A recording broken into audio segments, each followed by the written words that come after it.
Welcome to Remember 64, where this week we are tiny, speedy pieces of nostalgic plastic. Hello, everyone, and welcome to the show. Hello again if you are a returning listener or viewer, and welcome if this is your first time joining us. We are in the middle of Vroom Vroom, what turned out to be multiple months if you are waiting for this episode to drop on your feed, so apologies for that, but this is Remember 64, and we play and discuss the good, the bad, the ugly, and everything in between in the Nintendo 64's library. My name is David Petrangelo, and I've got boost power, just like an F-Zero X, which you may have heard before this episode. But only, and only if, I do a few spins for your amusement. Dance, monkey, dance. Jiggy, look back. Hello, how are you? Yo, I'm good. I thought you were doing a new thing when you said play and disgust, because you always say the good and the bad and the ugly. I thought you were going to play off that somehow.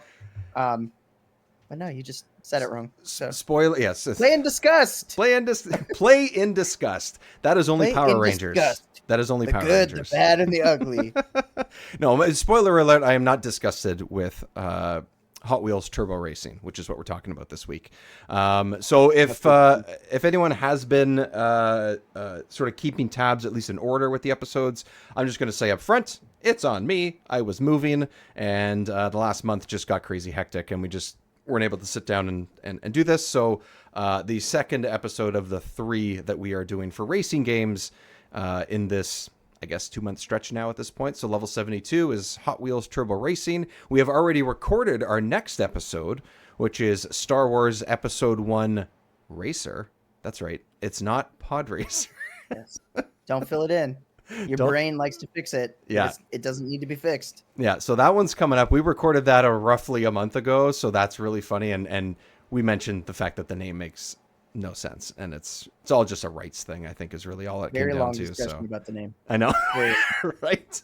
Too long. Probably too long. We dwelled on it quite a bit, but it was almost like one of those Mandela effects. Yeah. You know? Oh, 100%. That is exactly what it was. I think we talked about it, but I just thought that's what it said on the cartridge or on the box. That's what I saw in my mind constantly. So, right. Yeah, so that's what we'll wrap up this trio of episodes for Remember 64 for racing games in a stretch at least. And then, if you are listening to this heading into the fall in October and November of 2025, we're going to try to do at least one spooky-ish game, I think. We're going to look forward. We're going to pick one. There's not a ton on this console. That is something that we've discussed before, but we're going to pick at least one, maybe two. We're going to try to sort of come up with some ideas and figure that out, but we're going to do that in a little bit. So look forward to that, especially in October to start that. And then we'll go from there, but keep tabs on social media. Remember 64 Show or Jiggy Look Back, also on his YouTube page as well. But that is going to be sort of what is happening coming up. Before we talk about Hot Wheels Turbo Racing, I keep wanting to say Hot Shot Racing. I don't know why. Hot Wheels Hot Shot Racing. I don't know. Matchbox Hot Shot Racing. There's probably one that has some sort of play on words like that or something. I just want to mention that because we are talking about racing games, and because we've already recorded our episode with Matt about F-Zero X, I decided to sit down and get the Nintendo Switch online so I could play some GameCube. And for the first time, I decided to try F-Zero GX. I believe it's GX, right? Is that what it is? Yes. So, yes, I'm playing on Switch. I'm not playing it on the original hardware, but it's, the sort of emulation, if that's what they're calling it, in order to get to play that on the Switch. But I only played about an hour. I played it on the train. I played it on handheld, so I'm not sure what it looks like when it's blown up on a larger screen. But it kind of feels like more F-Zero X, I think. I know you have more experience than I do, obviously, but have you played the sort of GameCube NSO version at all, or not yet? I haven't played that. No, I haven't played the NSO version yet. I played the original. I don't even know where. I must have rented it, right, or something back in the day. Yeah. I never owned that one, and it's super expensive. I think Apparently, I played it's the kind of rare. exclusive arcade Yeah, machine that exists like that's right. barely in North America, and I've played one, and I'm just blown away by that It fact was like still. one of 15 or something in the entire country, Yeah, and you played it and constantly. it was like right where I went to school, so I'm like, wow, Amazing. that's insane. If anyone hasn't But heard yeah, that story, you have to listen to the F-Zero X episode because that honestly like blew all three of our minds. Like yeah, that, we went I down a never little bit knew. of a we It's did like some investigating and realized, oh shit. it was a pretty crazy fact. It was awesome.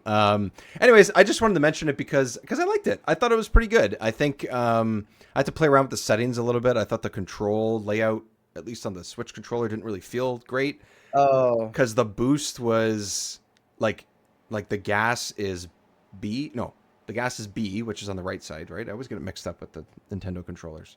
No, A. A is on the right side, right? yes, And B is at A's the on the bottom. right So side, A B's was on the bottom. gas, but X was boost, which is the opposite X is side. on the top, Oh, so I Y, think. whichever one's Y. on the left side. So I know. I'd It's have to let different. go of I had to let go of gas just to hit boost, and then sometimes it didn't register because it thought I wasn't hitting gas. It Hmm. was weird, so I switched up the controls in order to make that work and stuff, and then it felt a lot better. It's like, okay, now even on novice, I felt like why Hmm. am I not competitive? I guess I'm just not using boost properly in this. Is it different? It's not. It's the same. It's F-Zero, but it's cool. Yeah, It looks well, great, by the way. Like it is a fantastic looking game. It's really bright. The music is also awesome, just like it has been in the other games, and it has a really. I only played a couple quote unquote missions, but a really cheesy, weird story mode that I was like, what is happening right now? yeah. It's something else. And it makes me want to play it more because it's so weird. So, Oh man, I'm excited to try it because I actually have one of those NSO GameCube controllers. oh, that's right. That That's was right. like Yeah, that yeah, was yeah. like a day one purchase for me. Hmm. I've always hunted for a modern GameCube controller solution Right. because that is probably my favorite Nintendo controller, and that might be controversial. I I just think think it's, it's really solid. I think it's more controversial, my take, where I do not like that controller at all. But I also don't have that much experience, so I'm not comfortable with it, right? So I think that's part of it. Maybe I'll learn to like it more if I got that, let's say, and played more of these GameCube games. So it could happen. It could happen. It's it's something about it. I like the face buttons. That's what I like about it. Mm. It feels really natural to me to have like a giant A button because that's like your main thing. It feels good in the games that used to like Metroid Prime. Using Right. that in Metroid Prime, even the remaster, just having a giant button and like tapping it, it feels good. Because that Like was shoot, I assume.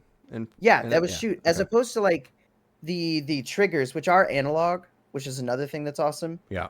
But for some reason, it feels more natural in Metroid to press the giant A button. Maybe that's just because in my brain, that's what you do in Metroid. Yeah, and then when I But think about the controller layout for GX, like I was just talking about, it makes sense for the GameCube controller yeah, because you have the gas, and then you just sort of roll your finger over to hit boost, and that makes sense in that way. But yeah, on the Switch, the Joy Cons, it literally doesn't work unless you like turn your hand sideways and like use your thumb. yeah, Like no, it doesn't work that way. no. But by default, it's just using the same buttons, right? So or the It's same just that letters. I appreciate that the face buttons are different than every other Yes, controller. that is very true. That Like is very true. they're different shapes. But so I is the like it. N64. So is the like, Well, I know that X and Y is not the same thing, but or at all. I mean, But I'm looking at my N64 controller off camera. I'm like, well, I mean, they're still normal buttons, I see what you mean. right? They're Like as still like far as round like buttons. yeah, Like yeah, yeah. the fact that these buttons are like weird like ovals and the A button's ginormous for no Huge. reason Yeah. and the B button's little. The thing that makes me appreciate it is the fact I don't have to look at the controller and I can feel the different sizes of the buttons once you get used to it Yeah. and you really know what they Yeah. are. That's a Whereas huge selling point to it for sure. I just never got used to it because I didn't use it yeah, enough. I think but I think that's right. I think at that's this one of the point reasons why. That must be one of the at this reasons why they point in my did it. life I can distinguish between the Nintendo control scheme, Xbox control scheme, and PlayStation control scheme. But I still every once in a while will have that thing where it says press Y, and then I go, oh crap, Yeah. Yeah, top one. Yeah. You know, like The A and B, like I just fumbled over it 2 minutes ago. Like I always do that. You know, it's I don't have to think about it when I'm playing, but when I don't yeah, have but it in when you're my trying to hand, say yes, forget exactly. it. Forget it. I am more used to the whole, Xbox layout. X is on the left, Y is on the top, A and B, up and down, whatever. That I'm just more used to because I even use that style of controller for non-Xbox games. I just find those controllers are my favorite Yeah. for ergonomically for me. But when I'm not playing the 64, but like, yeah, like I have the Switch in my hand. I never, or the 64 in my hand, or any of that. I never question it. It's just, or the SNES controller. Like I never question it. It's something my old brain, tired brain can't get We through need it. to So we need to go back to the C buttons, how it's just like up, left, right, down. And then it's just like easy, like, oh yeah, the up button. Like I know which one that is. right, the up button. No thought. Controllers It's an for up dummies. arrow. Yes. I mean, It's why not? yeah. I mean, at the end of the day, what's the difference? If it does the same thing, who cares what it's actually called, right? Like, It's what's the just difference? confusing. Maybe it's just it's really between the Xbox and the Nintendo That's all it because is. they're flip flopping the letters Letters. Yeah. around. They're the Yeah. same letters, Yeah. but they're flip flopped around in different orders. Yeah. Like It's they're the it's turned. problem. It's turned sideways. That's all it is. All they're doing is turning it counterclockwise. That's what they do with the buttons, right? It's Um, really annoying. yeah, it is. It is very annoying. But wait, you don't want to press the cross button on your PlayStation controller? Not the X, the Uh, cross button. Apparently, but yeah, I would never call it the cross no button. one. And Um, what was that like 2 years ago? Or I'm sure it's longer than that. Where everyone's like, wait a second, it's called the cross. Like there was something that right? was out there from Sony that said, no, we've always called it cross. Everybody else calls it X or something like that.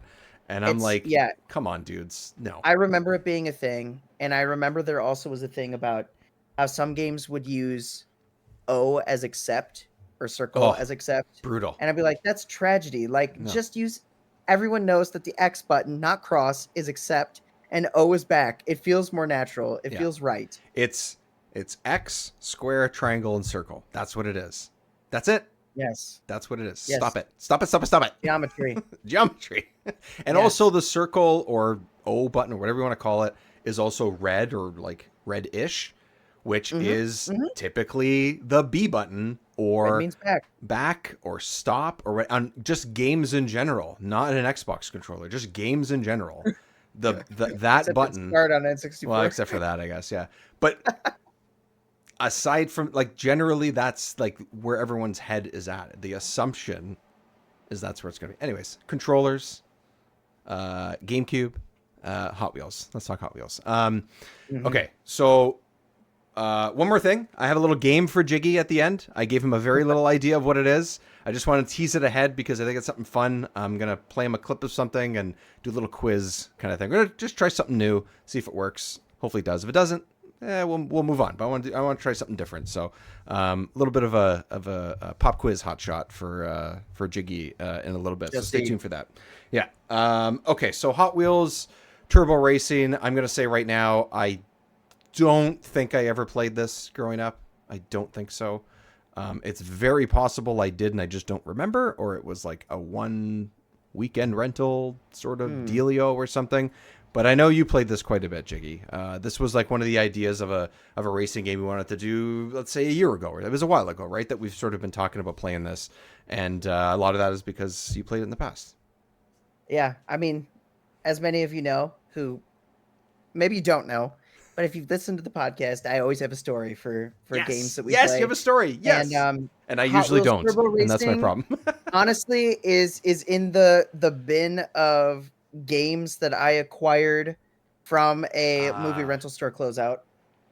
There literally is there's 30 games. So if you've heard this story before, it's because it's happened with all of these games, and it's incredible. But yes, Hot Wheels Turbo Racing. There was a store closing. My dad took me to this rental store, and he was like, "Yeah, grab whatever you want." Which what kid wouldn't have been like their mind exploding from excitement? What about adult? what adult? What any situation? Any where someone sane just goes to a person. store and says, "Get as many video games as you want," right? And so I got like 30 or 40 games. Like, it was crazy. And Hot Wheels Turbo Racing was one of those.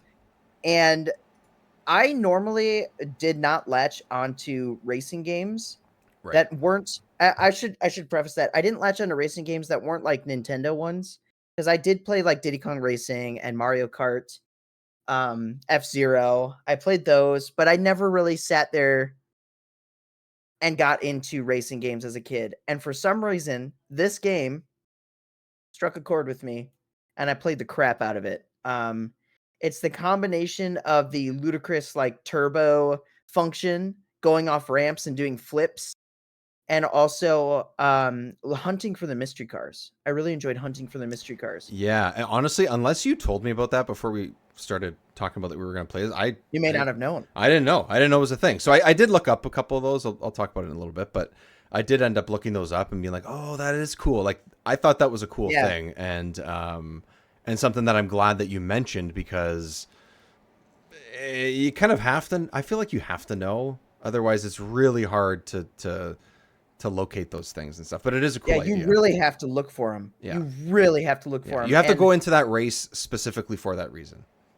yeah, yeah. And like we just saw, there's footage playing right now. There were literally several mystery cars in one track, Yeah, which I think which this there is like can be. the first one. I think the first track Yeah, that you it's the very play, first like in the track. Grand Prix. Yeah, yeah. It's like I gotta say, going back to it, it didn't capture me like it did when I was a kid. okay. But I still had fun. There's still fun to be had. I just wanted to say that, like, as a kid, I really, really liked it, Hmm. and as an adult, I'm like, "Yeah, it's fine." Yeah. So that's largely my feeling about it. Is that it's all right. It's fine. Yeah. I like all the ideas in it. Um, my one of the gripes as far as the gameplay goes isn't necessarily like the cars or how they control per se or anything. It's just you want to do as many tricks and flips and all those things as you can because that's how you build up your turbo. That's how you build up your boost, Mhm. right? Is to do that. My issue is I was never really able, and I mean never really able to fully get a handle on how you do those flips. It is super fast. It is really easy to just flip 7 times in a row or turn 7 times in a row like a barrel roll kind of thing, and then completely lose control and your landing, and then Yeah. your turbo was really just used to recover, as opposed to giving you an advantage, right? So I think that Yeah. that is a good idea to do that. It gives you some creativity. It's you can have fun with it. That isn't a typical quote unquote fun time. Like you're not just trying to be like I'm in first. You're trying to be in first and also have some fun with it. It's kind of cool that you can do that. But it was really hard for me to get a handle on that stuff. And unless it's a simpler map like this first one that we're watching, it's like I needed to know probably the races a little bit better. But it felt like okay, I think I'm getting it, and then I would fuck it up, and then I'd be in fourth or fifth place, and just basically playing catch up the whole time. So it was up and down with that part of the experience, but I like the idea of it. I just don't know that the execution in my mind was where they probably wanted it to be or where I wanted it to be, I think. So I Mhm. lost a little bit of momentum with that. Um, and then the other thing is only a select few tracks made me feel like I was racing a Hot Wheels car. It feels like I'm just racing a car. I don't feel like I'm racing through a larger area than what this car can actually handle. You know what I mean? It felt like just a regular size car because I'm going through mountains and I'm going through Sure. uh, buildings and things that look like you're sort of going through space in a way, whatever. Like the tracks themselves look like Hot Wheels track pieces a lot of the time. But like this map again, in particular, the car just jumped over a gap and went past a waterfall. That waterfall just looks like it's the size of a regular waterfall, and your car is relative to the size of that. So am I just racing a car that just happens to look like a Hot Wheels car? Like I don't. Maybe I'm missing something here. I don't know. I mean, sort of. It's the part that's Hot Wheels is the loop de loops and stuff, right? When you get onto Yes, yes, they have the those. colorful tracks, Yeah.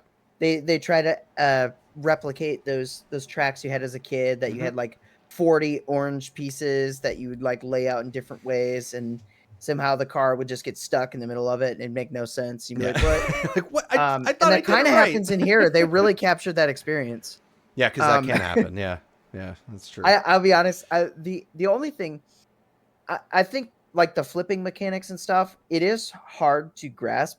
Mm-hmm. Like it feels like sometimes you almost want to go off a ramp and you want to be able to like do the same thing every time and know that it's going to do the same thing. Yes, right. Like if you turn right, you want to make it like roll right really fast.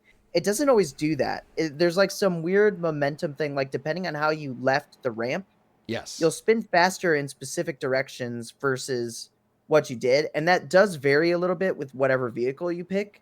Yeah, So because sure they do feel different. They don't just look different. Like they do. They feel race different differently. Yeah, which I think is a good thing. And I do think so. The thing is about the momentum thing. Sorry, I don't mean to interrupt. The thing about the momentum thing is that I don't mind that idea because one of my favorite sort of over the top sports games is the SSX series, especially SSX3. Like I think that game's like basically a fucking masterpiece in my opinion.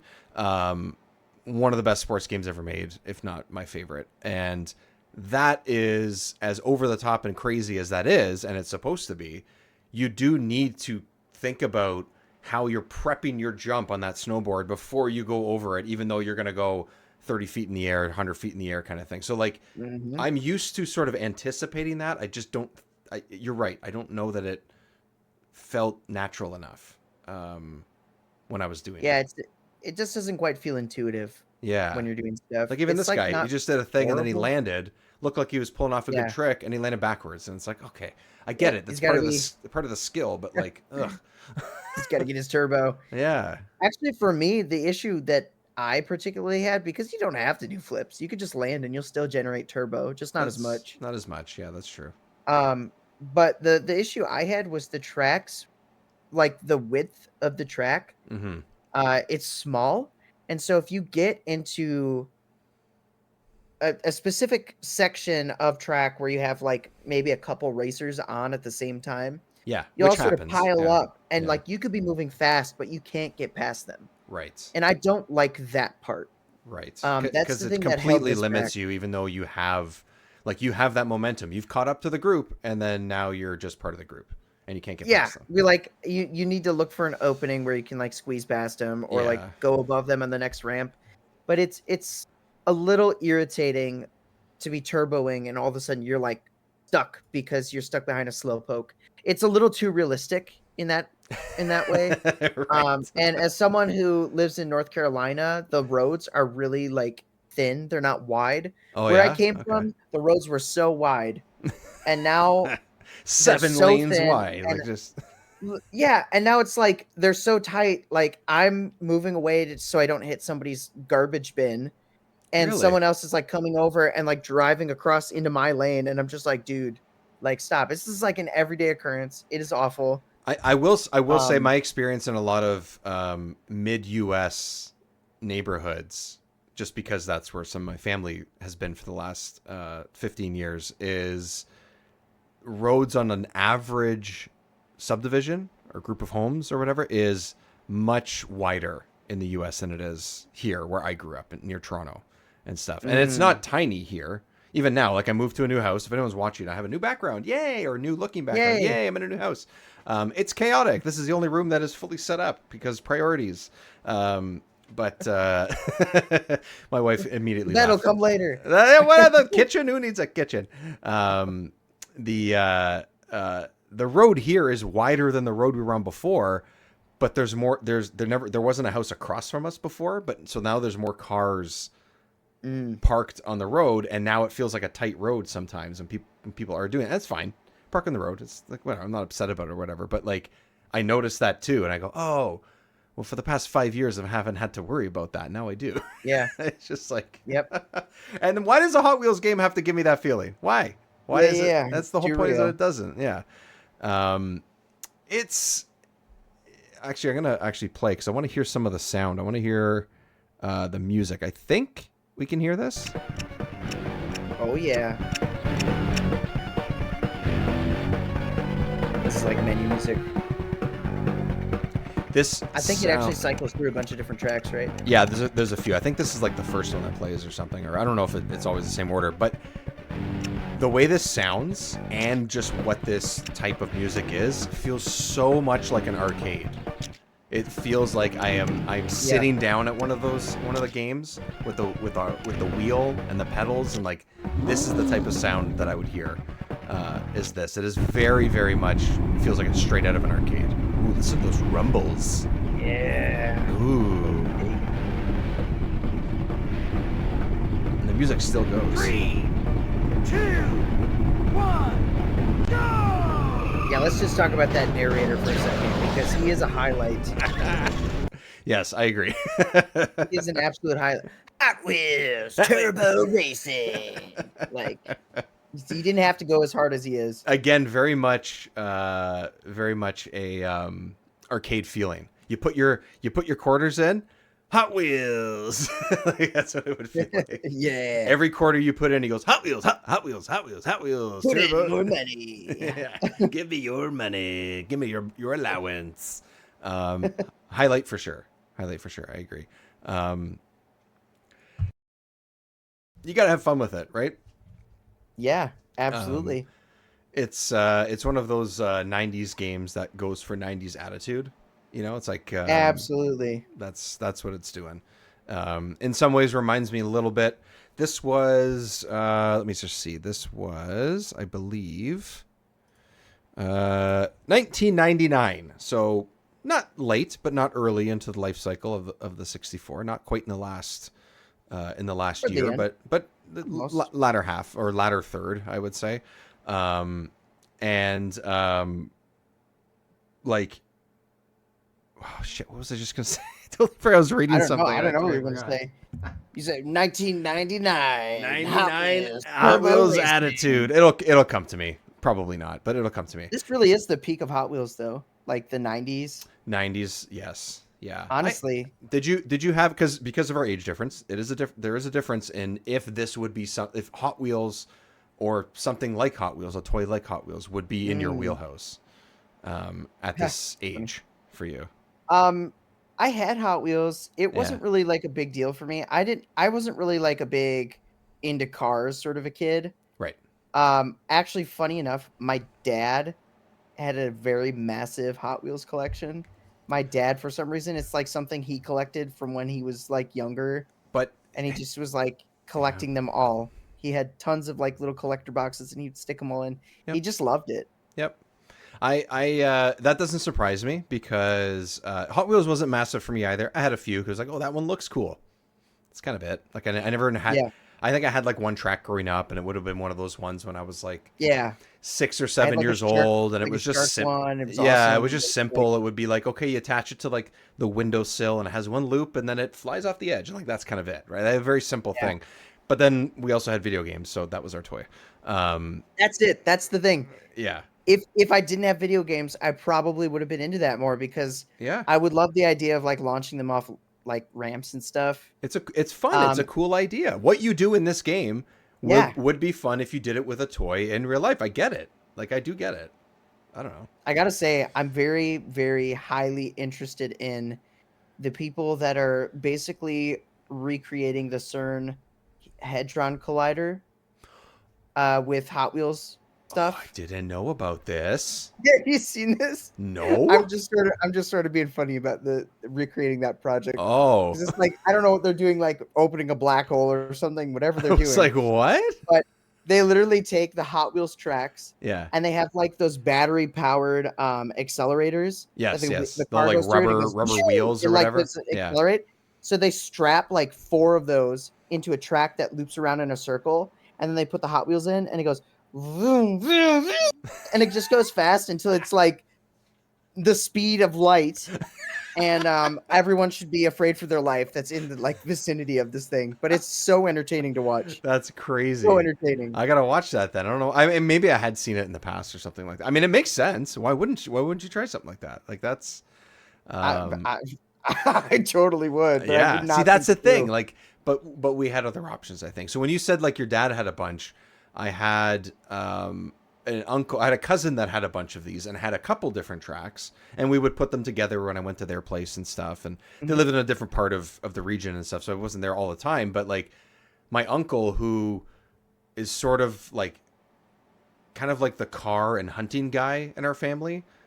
He had Hot Wheels growing up, but he also grew up in the 60s and 70s when Hot Wheels started, and it was like the big thing, right? Like I get it. That's when they debuted. That's when it was big for a lot of different reasons, and like so. I just don't think we had that same. It wasn't in the culture in the same way. So I don't know, Yeah, and I don't think it's just because of video games. I just think there's just more. In the '90s are full of stuff. It really, like Hot Wheels in my mind, it was something like my dad had, but it was like that, like late '80s, like early '90s was like when it peaked. Probably, yeah. And then after that, it was almost just this like novelty. Mm-hmm. I had a cousin who had a. This is just a cool thing related to Hot Wheels. He had a Chevy. Doesn't have to be. It's okay. A Chevy Camaro that was the blue Hot Wheels edition. Oh, and so on the inside, like the seats and stuff, like had the Hot Wheels logo on it, and like it had like Hot one of those like Camaro. I don't know if there's like a real shout life out to Adam or what or something. I don't know if they're probably just going to show me a bunch of toys. Oh, like this one almost. Yeah. Exactly that like that blue. one. Ooh, that's a nice blue. I mean, that's the newer Camaro, I guess, but and it had like a projector light on the bottom of the door that you'd open it up and it would display the Hot Wheels logo on the ground. What? Yeah, it was pretty cool. Was it this version of the Camaro? Oh, there's the old Camaro. I mean, too. I don't remember what year it was, but it was definitely the newer one. It was the this more modern style. one. Yeah. Oh, okay. Yeah. So pretty new. Okay. Nice. Yeah, That's cool. It was really cool. I didn't know that was a thing. Look at this. This is I like didn't either. I just thought at car shows and stuff, they had the whole thing going. That's awesome. Isn't that neat? Yeah. Here's like a toy 2010 Camaro SS. There you go. That's what it was. Model kit. So it was probably sort of looked somewhat like this. So, that's awesome. Oh shit. So yeah, I remember you made a big deal about it. Yeah. So it's Hot Wheels is cool. It's just it was never like the thing for me, and I know that it. You know, you look at some of these older ones. I do know now though that there is, and you know, I'm sure people younger than us will either correct me or be that's exactly what it is. There's a little bit of a conversation of what was your favorite toy growing up, because I feel like this is relevant. Okay. Yeah. No, it is. Like, what did you have? So if we're talking about like a physical toy, like an action figure or a set of action figures or things of that nature, we had, I would say, because we used it for so many different things, I don't know that like there's one item or one character, let's say, that came to mind. But the first thing that does come to mind is because we used it for a bunch of different things. And I don't even know if at the time I knew what it was from when we first got it, because we got it when I was like 4 or 5 years old. So I never would have seen this movie. But we had the whoever made it at the time, Hasbro or something like that, the Ghostbusters house. We had the Ghostbusters station. Oh, yeah, we had that. Cool. So we had the one that at the time was the one where you could buy the ooze and pour it down the thing. Which I think there was a Ninja Turtles sewer that also did a very similar type of thing. So it had the pole. It had, you know, 2 sides of the building were closed off and the 2 others were open. It fit. We had the car too, so you could park the Ghostbusters car in it. So it had like a garage, cool. And we'd use it for a bunch of different things because like the car inevitably broke because we were kids and we'd toss it around, and so we used it for other stuff, and other different types of toys were in it. Like we probably used it as like the Ninja Turtles sewer just because it was fun to do that. And like, so I think that, and it lasted a while. And I do remember it was probably a couple feet tall. It wasn't this tiny thing. And it was a staple in our basement for probably a decade, I would say. So that'd be I think that's probably my go-to is probably that. And then, then probably the Super Nintendo, honestly. Yeah. So like, going through the toys, I'm thinking of like all the like sort of hype Hot Wheels level-esque toys that I had that were like different things that I was like, oh my gosh, I really love it. Like if I was going like action figure route, I definitely had a ton of Teenage Mutant Ninja Turtles. I did too. Like, yeah, I had a few. I came on. That would have been more like, funny enough, I think that would have been more your age, a little bit older than me, but I was because the cartoons would have been quote unquote new. Not that I was ever watching them when they were brand new, I don't think, or at least not consistently. It was finished in like 93 or something, or 94. Like it was early. Like so 80s. I probably it's a late 80s, early 90s thing. I mean, I watch reruns just like most of the stuff I watched growing up, but like yeah, it is probably more. I mean, we're the same generation, but it's probably more my age than it is your age. Yeah. Yeah, it was a little bit more like I had the Playmates toys, but I Hmm. like I didn't really watch the show. The movies actually, the live action movies, those kind of came out There you go. when Yeah. I was younger. So I remember those Yeah, vividly. especially But the second and especially the third one because that was like mid '90s, I think yeah, '95 or something like that. The third one. Yeah. I loved those movies. I I love watched those. Those them movies are great. like the There's VHS player. the second and third ones are so corny over the top, but there's still some fun to be had. Um, the second is by far the worst one. The second, So unfortunately. So the reason I had to just run on camera, because he left me. the toy for me that's like the Yes. coolest toy, Yes. were Beyblades. Oh yeah, you've talked about those before. Yeah. And I freaking love Beyblades. I would carry them around in my pocket. Like I would have customized Beyblades. So I'd my always have cousin it. did that. I know of it from you and my I cousin. That's it. I had that dream of like being the Bay champion of the world, and you never know if somebody would like as a child. I'm not even joking.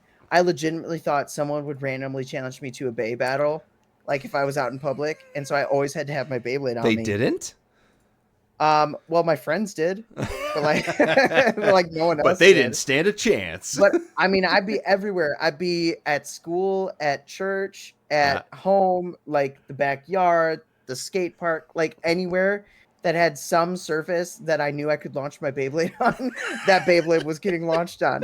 And so much so that I actually found out that they were revamping the old school like 90s Beyblades into like modern as Is like a it? modern release. Oh, okay. And so I went and I saw them at GameStop not long ago. Let's see if I can get them Oh, in so this is frame. pretty recent. But I was like, yeah, I was like, so I went I went there with it with my wife, and we were looking for like potential gifts for my niece for her birthday. And I saw they Sure. had this Hmm. like section. Well, we were, Okay. and I like. Well, I mean, I'm not gonna not look around, you know. No, no, But I'm walking I around thought and I that's see they like have just like what you were telling your wife, and then eventually, and it was actually just not that. no, we 100% were going in for Okay, that. And okay. then I Hey, walked no over and I judgment, saw they man. had No Beyblades. judgment. I promise. I No saw they had judgment. Beyblades, and I was like, and I kind of started looking through them, and then I saw that they had this one, and I was like, oh my gosh, Like like blue. Dronzer. What's it? So what I'm is it? trying to get it to Dronzer. It's like a phoenix. Dronzer. Okay. It's I trying to don't know why it's focus. not. It's It not wants to focus focusing, and it's being on your stupid. microphone for some reason. You know what? I think I turned off my autofocus. I think that's the Oh, problem that's why. Okay. because it kept like focusing on other things. But Yeah. anyways, so I saw that, and then I was like, oh my gosh, they remade the old ones. I was like, I had that one when I was a kid. Nice. And they're not the same. Like they're not as Oh, good. They're like these like cheaper yeah. like they made them smaller. They're like the metal ring that's supposed to be metal is like plastic, like whatever. I remember my cousin having them, and I was like, "Whoa, there's metal on these things." Like I Yeah. didn't because it wasn't a thing for me in any way whatsoever. I know that's it. I know of it from the things that you've mentioned on the show and we've talked about, Yeah. and my cousin. That's I They were know. plastic and then they were metal And and metal now rim, they're like the rim back around it was to metal or whatever, right? Like that. yeah, but then they actually made them like fully metal and Oh, now they're like back to like all plastic. yeah, And it was a little disappointing, but the tops still look cool like how I remember them. yeah, yeah. So I was like, okay, that's cool. So anyway, so I was looking for gifts for my niece, and then I saw that, and I was like, oh my gosh, I need to get this. And then I saw that they had another one, and I was like, oh my gosh, I had that one too. I was like, how much are these? I don't care. I'm just gonna buy them. Who cares? And then I like the whole time, I'm just like to my wife, I'm like, don't, just don't say anything. Don't laugh at me. Let me have this. And then I proceeded to go like we had gone and like seen my nephew and niece like right after that. Yeah. And I was like, guys, these are Beyblades. You're gonna launch them at each other. It's gonna be great. And they loved it. And I Yeah. was like, I knew this was a cool toy. Nice. Like, You it know was what? validated right there. It is a cool idea. I probably like if the show was on when I was younger Oh yeah, I and watched the the show. toys were like I know my cousin was into it and I get it. I just it would never it just wasn't around for me because it probably I mean it did it's a Japanese show and Oh yeah, brand for and sure. stuff. It's Yeah, like yeah, an okay. anime. That Yeah. that's why I thought. So I'm assuming it I was gonna say it started in 1990, whatever, but it probably came over from Japan, late like 97, 98 or something, like I'm assuming. But yeah, something like that. at that point, those types of shows, I was not. I had a select few that I watched, and that was pretty much it. I wasn't super old at that time. I'm really, when I think about it, I probably would have been of the age, but I also at that age only watched cable TV at families' houses because we didn't have cable when I was 11 years old or whatever. Yeah, so the only shows that I watched were either stuff taped on VHS, or I would go to my cousin's place, and or my grandparents' place, and that's where I would watch Hey Arnold and and not Ninja Turtles. I was able to watch that on my own. Reboot was a Canadian show, so I could watch that on the TV I had at home. Also an amazing show. Beast Wars and Transformers, like those things I had to watch when I went to other people's places. Another Canadian one that was not available when was Sticking Around. If anyone's ever watched that, if any Canadians are listening, that show was great. Like those types of things, like I'd have to be at someone's house to watch Beyblades, essentially is what I'm saying. Eventually we ended up getting, because we live in an area where the cable just like wasn't built into the ground. We were kind of in the middle of nowhere in the house that I grew up in for like 20 years. So we had like illegal DirecTV growing up for a while. And then welcome to the podcast, Remember 64, where Jiggy somehow finds a way to bring up Beyblades in every conversation. Like this is not the first time I brought these up. No, which is why I'm saying like, oh yeah, that makes sense. It just didn't occur to me because it's never something on my mind. Yeah. No, you should, because look, that's the thing. That's the I will. Don't you worry. Don't you worry. I will find that Beyblades N64 ROM and we will play it. Is there an N64 game? I have no idea. I don't think there is. I just want to be... There's definitely a PlayStation 1 game. I know there are games. I don't know anything about them, but no, I'm just joking because I feel like there's probably like some fan-made mod or something. That'd be cool. I'm down. I don't know, maybe. Or you can do it if you want. Like Hot Wheels Turbo Racing, but you play as a Beyblade. Just spinning the whole time. Smash into each other, like going through the track. Like if this video wasn't playing right now, I kind of forgot that we were talking about Hot Wheels. And that's fine. That's okay. I mean, look, it's a good game. There's not a lot of depth to it. We've kind of honestly like doesn't take that much to go through what the game is, but it's worth playing. I think it's worth playing. I think there's some fun to be had here. Like I sort of chuckled because as we were talking, and if you're watching the podcast on YouTube, which first off, drop a like. But I started laughing because this person is playing. I think their name's Extremo, so shout out to Extremo. Yeah, we're watching their YouTube video of their playthrough. But right now he just did it again. So many rolls. He just started like flipping in the air, and he landed, and he just kept flipping and kept his momentum, and like didn't stop moving. It was ridiculous. It was while on the ground. While on the ground, it was like a solid like 13 flips. Then he just kept going, and then he landed it like no problem. Yeah, and I'm like, that was incredible. That's there is power ups, by the way. Oh yeah, that's right. There are power ups. I keep forgetting because I never knew what they were. That's the problem. Yeah, they don't really explain how to use them. No. You just kind of figure it out. I looked up the manual eventually because I was like, I need to know what I'm picking up if it's worth even grabbing in the moment. So I did look up the manual, which I don't do often enough, which we've talked about before, but I did do that. But yeah, they're a lot of it's usually just based on speed. Some of it's one of them's on your control, I think. One of them helps you spin faster, stuff like that. Like which makes sense. Happy. Yeah, like it makes sense. The one thing I wanted to mention before we get into our little quiz. Jiggy, before we get into a little quiz. I should have mentioned this earlier based on like just setting the game up and stuff. But yeah, released in 1999 developed by Stormfront Studios. Stormfront. I didn't recognize the name.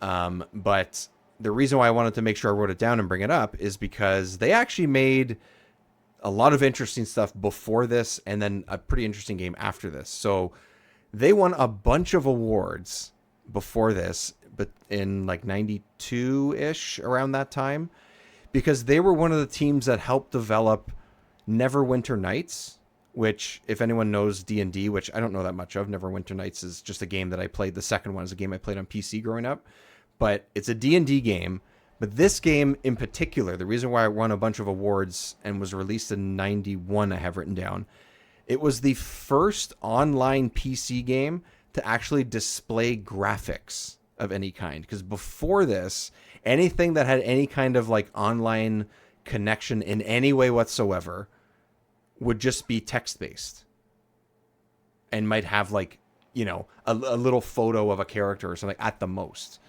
And it's not like any of this stuff was ever widely available, because how many people had the internet running in their home in 1991? Not many. But this particular game ran until 97, and I believe the sequel came out maybe 99 or something like that, and it's very much like a Baldur's Gate style thing, like D&D based and stuff. But they were they were one of the teams that put together the very first, not the only ones, but one of the ones that put together the very first PC online game to have any kind of display graphics at all. And I was incredible. Like, holy shit, that's pretty damn cool. Presumably, a few of those people at least had their hand in creating this or were part of the studio later on, even if they were just the founders. Either way, that's pretty sweet. And then I don't know if you ever played this game, because I know you're more of a GameCube kid than you were Xbox, but they made only 2 years after this, or a year and a half after this, Bloodwake. You ever played Bloodwake? It's like it's kind of like oh my god, what the heck is the name? The car battle game for PlayStation. Twisted Metal? It's like Twisted Metal, but with boats. That's kind of what it is. Okay, that sounds pretty fun, actually. Yeah, and it was pretty cool. It was a pretty early Xbox game. I remember a friend of mine had it because it was one of like the within the first year, I believe it was that it came out. I'll double check, but pretty cool. Pretty cool. Like very like, you know, what you would expect from that type of sort of early 2000s style, like very, very much like attitude like this game has. Had a story to it, I remember. It was one of those like exclusive to Xbox things. Oh, it came out December of 2001. So it was a very early Xbox game. So first few months. I remember that being a very cool game. You have like these boats with guns on them and stuff, and you're going off jumps, and there was some multiplayer, but most of it was about going through this sort of like story-ish mode and stuff. Anyways, I thought that was really cool. And then they made a bunch of NASCAR games, early Lego games before those blew up. So these guys did a lot of pretty interesting work and did pretty well. And this is probably somewhere in the middle of that success and fun. I love the variety of everything you just said. That's awesome. Yeah. So like, you know, the fact that you go from this like very, you know, unique, first of its kind PC game, you make a couple of early sports games, you make this, you make a couple Lego games, and then you make a boat battle game. Like that's over the course. This is all over the course of like 12 years. That's crazy. What Lego games did they make? Did it have? Because I'm look curious it back up. This is the one I had on my PC that is like lives in my head rent free for like ever, where you could like attack with pizzas and stuff. With attack with pizzas, okay. I'm trying to remember what it was called. Where is it here? I had like them Lego somewhere. Island or something like that. Oh, okay. Shout out to the kids that played that. That sounds familiar. Lego. Oh no, this is like very kid friendly Lego. Lego preschool, Lego kindergarten. Yeah, like very early sort of simple stuff. And those are 2000, 2001. There was another one too, but I can't find on this list. Bunch of NASCAR games for EA, like NASCAR 98, 99. Oh, interesting. Star Trek games. This is a really good game that I remember having when I was younger for Xbox. That was really cool. When EA had the Lord of the Rings license, I don't know if they still do, but they made the Lord of the Rings Two Towers, which was a really cool game. You'd play it. You could play it co-op. I remember and that. you play one of the 3 characters, I think, or 4 characters, and it was like, you know, a 3D action game and stuff. I remember at the time, like that movie came out and it was like obviously the biggest thing ever, and me and my friends played the heck out of that game. That was really cool. Lord of the Rings games just generally are like pretty awesome. Yeah. I remember that stretch were really good. I played that one. I played War in the North. That was fun. Yep, I remember. And I think Warner Brothers has the rights to Lord of the Rings games because they made those Shadows of Mordor games. Oh, that's right. Well, and then those were the last ones I remember. Isn't Warner the studio that made the movies too? Like I feel like I think they are, aren't they? Possibly. I don't know. I don't remember. Well, Warner Brothers has a game studios now. They're the ones that Yeah, make the like Batman Arkham games and and everything. everything. Yeah. Yeah, all the DC stuff. Yeah, these guys did quite a bit. They did a lot of licensed stuff, I would say. So, which is cool. That's cool. Yeah, Andretti Racing. You know, Mario Andretti, I guess, has his own They racing did have a games. type of like racing games. Like they had a pedigree of racing games. Yeah. I guess you could use some, the NASCAR games that were also out for 64 at the time and for Saturn and PlayStation. So they all had.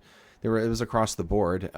Looks like, yeah, you could use some of the lessons you've learned in each of these games to kind of carry over to the other. Obviously, NASCAR's not on a Hot Wheels going through loops and stuff, but you get like the weightiness or things like that, the control, the physics. Like you can kind of share that experience, I guess. Yeah. Right as you said, you get the physics, and he just like landed, hit the boost, and he just shot straight vertically for no reason. As you do in a NASCAR race. Yes, perfect. Perfection. That timing couldn't have been better. It was awesome. So I thought that was pretty interesting that these guys were not something you'd expect from a licensed racing game. I think a studio that did that much stuff. So I thought that was pretty cool. Very cool. Yeah, and I think Hot Wheels Turbo Racing, like overall, it's a fun game. It feels a little dated. Mm-hmm. I had fun with it as a kid. It's fun to go in and like unlock all the cars and stuff. But other than that, I mean, there's plenty of other racing games that I would recommend before this one. Yeah, which we've talked about, Mickey, obviously F-Zero and stuff. But if you want to do something a little bit different, like some of the tracks are pretty interesting. They're pretty unique. There's a lot going on some of them. There's some choice, I think, is another thing. It's not just straight. You don't just drive on a track like NASCAR. Like it's not that. Let's be real here. You're rarely driving straight in this Hot Wheels game.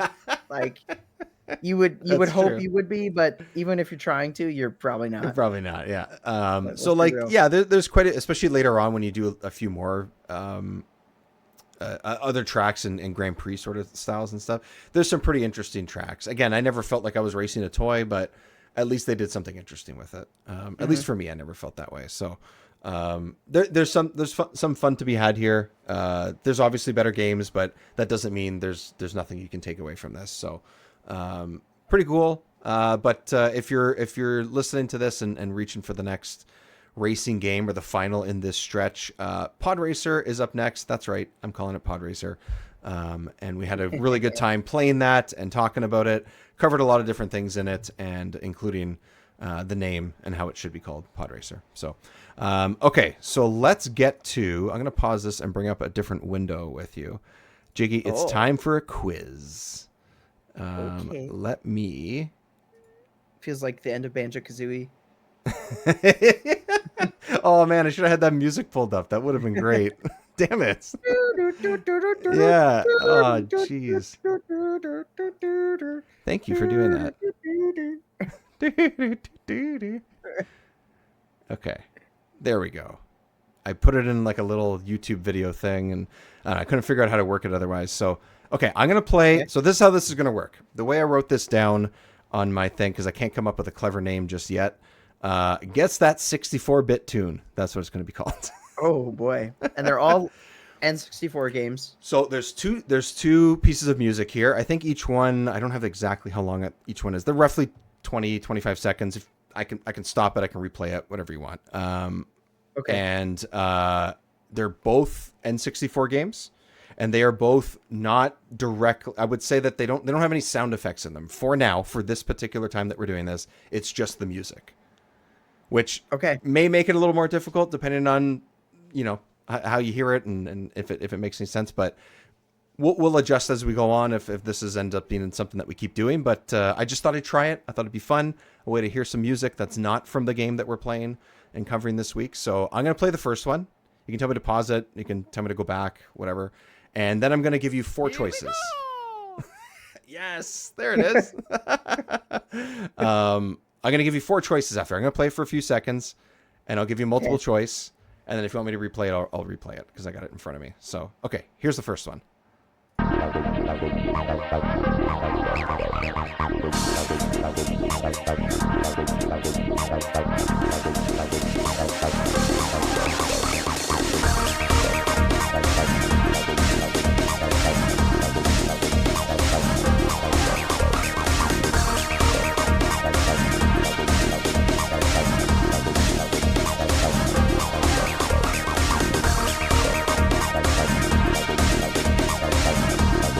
and then it goes on like that for a bit. Okay. Okay. Okay, so here are your choices. And again, let me know if you need it again. Okay, so first choice, Robotron 64, Super Mario Kart 64, Tetrasphere, or Snowboard Kids. Okay. Interesting, because my first instinct was like, this sounds like something from Robotron.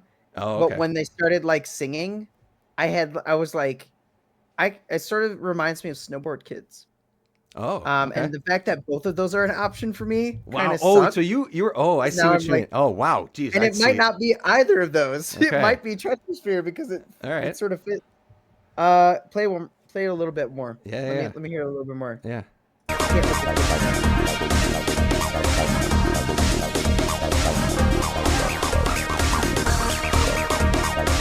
I mean, it's a bop either way. It doesn't matter what game it's from. It's a good game. It's pretty sick. I mean, it's a good track. It's a good tune. Okay, read my options one more time. Robotron, Mario Kart, Next time I'll be able to like put these in front of you. I did not think of that. Snowboard Kids. Okay, so and- Robotron, Mario Kart, Tetrasphere, or Snowboard Kids. Okay, Mario Kart's out. It's not Mario Okay, Kart. not Mario Kart. Okay.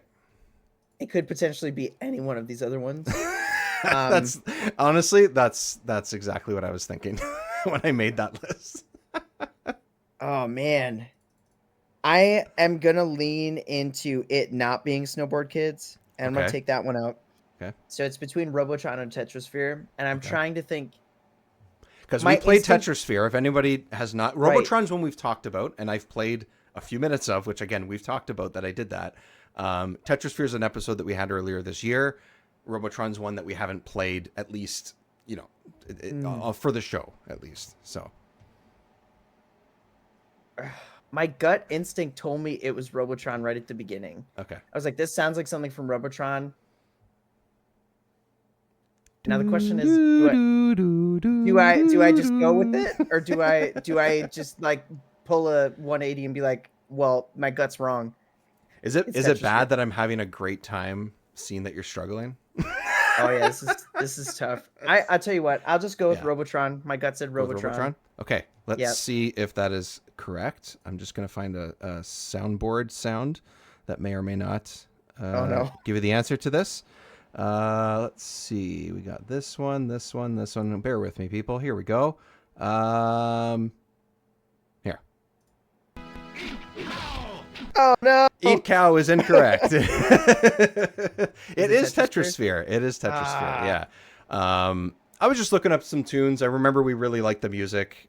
We talked about it with the two from Flashback 64 with Gooey McKenna, and that was a game that surprised us, and and the music was something we talked about constantly. So Dang! If you had Yeah. made my choices not all games that potentially sounded like this, is that what Oh, is well? that was tricky. Is that what Snowboard Kids sounds like? I don't. The Snowboard music. Kids is very like joyful and Okay. like guess- it does have a little bit of that like techno-y kind Okay. of stuff to it. Okay. But it was the singing that sort of like made the me kids or think. potentially. Yeah, it sounded like children in the background, It and I does was a like, little bit, "Oh yeah. man!" It's like an orchestra, could like a be. kid's orchestra. It's wild. But my gut immediately was like, "This sounds like Robotron." It kind And of does. Tetrasphere and Robotron both are like these trippy sort of backgrounds, like electronic music. So Yeah. I feel like it could have been either one of those. I think your realistically. mind was eventually like going in the right way, and I can. The reason why I put Robotron in there is because I figured it's probably gonna. Yeah, like it messed with me. I It would messed with probably me. say the same thing. Honestly, I'd come to probably the same conclusion. If anyone wants to look up that song and honestly the whole soundtrack, that particular song is called Extol, EXTOL. I just found it on YouTube. They have the music playing. But let's go on to the next one. Okay. I'm going to skip ahead. This is fun. It's somewhere over here. Nope, this is still this one. Oh, and that's where I stopped it, I guess. A few seconds later, here comes the next one, and then I will give you your 4 choices again. Uno momento. Okay, yeah. That's Mario. That's Mario? Okay. Mario 64. Yeah. All right. Is it Star Fox 64? Mario 64? Wave Race 64? No, it's Mario. Or Pilot Wing Yeah, 64? yeah, it's Mario It's 64. Mario 64. There was a brief second. There was a second where I thought it was Star Fox. It does sound a little Star When Foxy, when right? it first started, it Yeah. gave me Star Fox vibes, but then I was like, oh no, this is Mario. Okay. See, I don't know all of the songs in Mario 64 that clearly. So for me, I would have maybe I would have come to that same conclusion. But oh, by the Yeah, way, this is the Bowser stage, it is. I Here believe. is Yeah. your answer. Where is it here? There you go. Oh, perfect. You got it correct. Perfect. There you go. You are correct. Yay. Let's hear the beginning in just a few seconds. Go, let's see. Yeah, that is sort of Star Foxy right there. Yeah. The Yeah, I was like, I drums. played this game I too think the many. drums are sort of the Star Fox.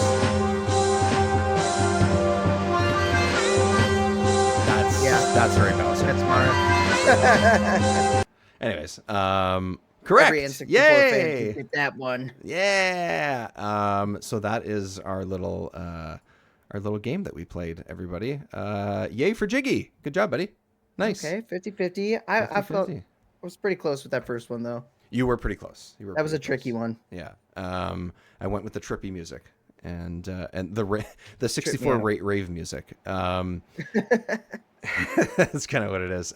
So you know what? Maybe we'll revisit this every once in a while, and Jiggy can stump me because likely I will not get as many correct. And it doesn't have to be just the music. We can find ones that are also have some sound effects in them and stuff like that. But or we don't have to just do 64 games. We can see how we go. We'll talk about it and sort of throw this in a couple episodes here and there and go from there. But that was a fun one. Yeah. Shout out to the Play Retro show. That's another podcast that I actually just watch because they always have footage of the game, kind of like we do on ours. It's always fun to kind of just reference that because they'll talk about, like we do, we reference the things that are on screen and cars going straight up in the air off jumps, like you said, stuff like that. So, so that's that. That is some Hot Wheels. That is some racing. Once again, Star Wars Episode 1 Racer. It's Beyblades. It's controller talk. It's F-Zero. It's a lot of things. It's a lot of things today. So before we go, Jiggy, look back. What is happening, buddy, in the last little bit? What is happening? What is we haven't actually sat down and recorded in at least 3 weeks to a month, so we're kind of catching up with each other a little bit here while we're sitting here, but also we got some cool stuff coming up on the show. But what have you been up to, man, for the sort of tail end of summer? Honestly, I think probably the biggest thing is I've been playing through Perfect Dark on Perfect Agent mode on live stream, and it has been like weeks upon weeks upon weeks. I think we're on like week 7 or maybe, I don't even know.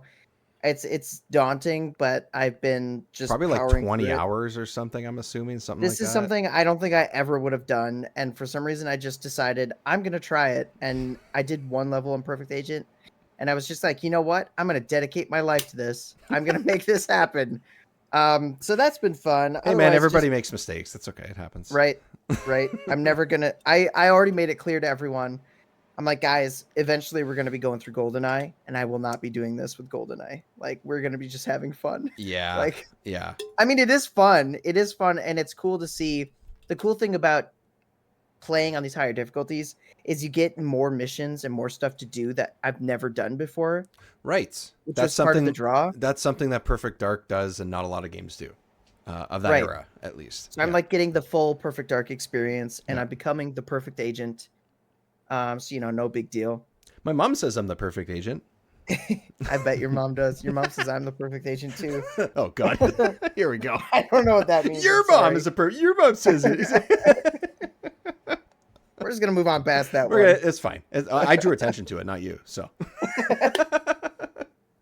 that's okay. Make a lot of videos, normal stuff. Normal stuff, yeah. A video with VR as well. That's kind of cool. So that's fun. Also Perfect Dark related. Also Perfect Dark related. So check out adjacent-ish. Yeah. Check out Jiggy Look Back on YouTube, and check out the show on YouTube if you are listening or are interested in watching. Now that I'm sort of back in the swing of things and life is somewhat normal now that I've moved and things are set up, I'm going to try and do a few more videos and stuff like that as well, and make sure that we're back on schedule with more stuff that I'm posting. Again, my usuals. I'm overtired. Going to make stupid shorts that are funny, or at least what I think is funny, and post those as well. Also, the memes or whatever. I don't even know if they're to that extent. I'm old. I'm tired. and whatever I come up with, I just sort of post because whatever. But also, as you may have heard in episodes previous and coming up, we're also part of the Console Creatures family, and we have reviews that I write and the guys there have written as well on more modern games. Indie games is usually where I focus, but as of when this is released, you're going to probably see and hear a couple of big games that are just releasing or are about to that will be covered, like modern games. So Silksong will be one of those. I believe that is already out there. I know the game's already out, but I think they have a review in progress, at least at the moment. Metal Gear Solid 3, is it Snake Eater Delta or something, whatever the new one that came out. And then Ghosts of Yote, I think is how you say it. That's also coming out soon. And I know the guys are playing it, and will, whenever that embargo goes up, they'll be covering that as well. So look forward to that. Those are all, the sequel to Ghost of Tsushima, which is an awesome game. So yeah, Sucker Punch. Yeah, Sucker Punch is good stuff. So Rocket Robot on wheels. There you go. That's right. And then of course you can check out consolecreatures.com and their YouTube page as well, which might be a place that I end up, if I ever get into any kind of routine or stream. They have a pretty good streaming setup there and stuff already. I might stream there, but I'll have videos here. I'm trying to figure out exactly how I'm going to manage all that stuff with sort that. Of growing pains, figuring it out. Growing pains, the video, like episodes like this are also, yeah, like this episode, any of the video episodes since we've been part of the Console Creatures team are also up on their YouTube page too, so more people can find it. So that's also another place. And of course, patreon.com/remember64show, where you can support the show, get episodes early, and some extra content like pre-show chats and videos early that I make that eventually hit YouTube, but all that kind of stuff. So little as $1 a month, you can support there. Like Jiggy mentioned a little while ago, give this YouTube page and Console Creatures a sub, please, and thank you very much. Sub, like, tell your friends and family. Subscribe for more playing and disgust. Discuss. Eat cow, everyone, and subscribe to YouTube.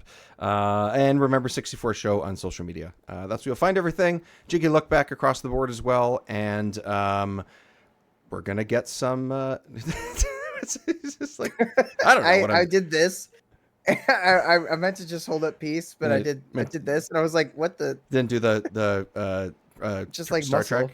Trek. No, there you go. Yeah. Live long and prosper, everybody. Heaven always will be, my friend. with that, everyone, thank you for joining us. We'll talk to you next time on Remember 64. Ciao. Goodbye. Ciao. Good job, Beyblades.